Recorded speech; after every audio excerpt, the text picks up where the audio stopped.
Alright folks, it's Ben Snowball and Gary Taylor of Eurosport fame here, and it's World Cup today! So Ben, we've seen all 32 teams play now, and it's been an incredible start to the World Cup. Yeah, I mean, it started with Ronaldo delivering a message to Lionel Messi. Suck it, Messi. I am the GOAT. While Germany are considering a shock change to their pre-match routine after their defeat to Mexico. Coach, why don't we do Mexican way an orgy?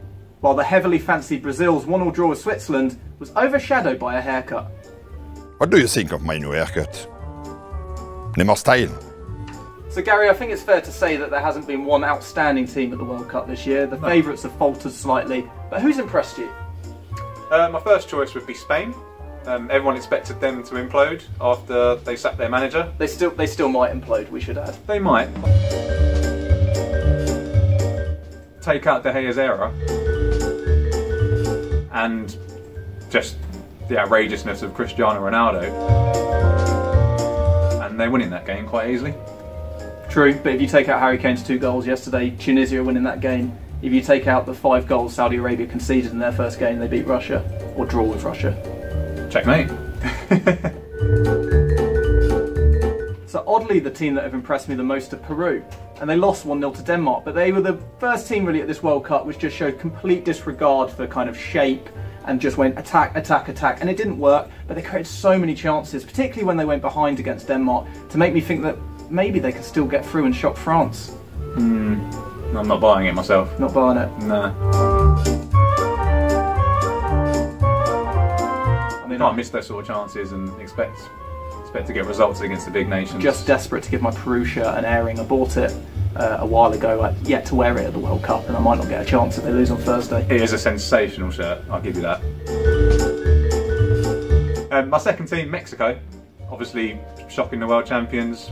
They played with a high press, the energy, everything you'd expect from a Central American, South American team, and the only worry with them is that that could have been their World Cup final. Can they repeat that against the smaller nations? Probably not. Also, Gary, we can't really look beyond Russia at this stage as well. I mean, they're the only team to play twice other than Egypt, who they destroyed. I mean, what is that? It's a hatful of goals already. 5 in their first match, another shed load against Egypt last night. I mean, they've got to be considered outsiders to make a quarter-final. I'm not saying they're going to win it, but they're looking good, and it's great to see the momentum kind of building behind them, because there's a lot of negative press about them before the World Cup. I mean, it's an impressive start, but bearing in mind they played Saudi Arabia, who were abysmal. Egypt didn't really fare much better. Equally abysmal. You'd expect them to get out of that group. If they didn't, it would have been a huge failure. And how could we forget as well, England. I thought they were absolutely sensational against Tunisia on Monday night. Yeah. Brilliant first half, really dug in second half, and they now got a quality striker who will put away the chances that Jesse Lingard, Raheem Sterling will inevitably miss. Yeah. I mean, there's a lot of positives to take out of that. I mean, the fact there was a last-minute goal, which shows they've got that fighting spirit. They'll fight to the end.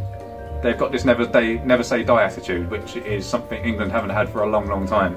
You look at the Iceland game, and they essentially capitulated after half an hour. This team seemed to have a lot more grit and determination about them. So there's a lot of positives to take. I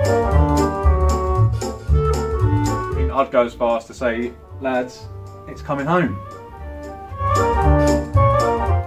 Now it's time for the Jamesometer, which is the players who could potentially earn themselves a big money move following the World Cup, in obviously memory of this guy back in 2014. And joining the lineup today is this guy, Ismaïla Sarr, the Senegalese flying winger. Ben, talk to me about this guy.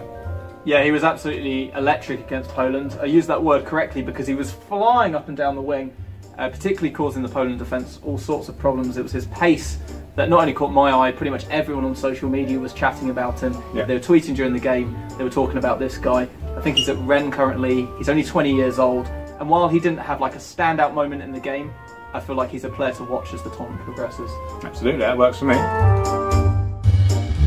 So let's cut to the chase, Gary. Where's he going on the Jamesometer? He's going next to Sergei Milinkovic-Savic. Take your spot, mate. So Gary, you've seen all 32 teams play. Quick fire prediction, no explanation needed. Who's winning the World Cup?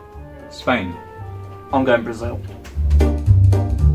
So Ben, we can't end the show today without a nod to our favourite curly-haired Egyptian, Mo Salah, who looks like is heading out of the World Cup in the group stage. That's right, Gary, but Mo, if you're watching, you probably are. Don't worry, there's a space for you here on the World Cup Today sofa, and who knows folks, maybe Mo will be joining us when World Cup Today returns tomorrow.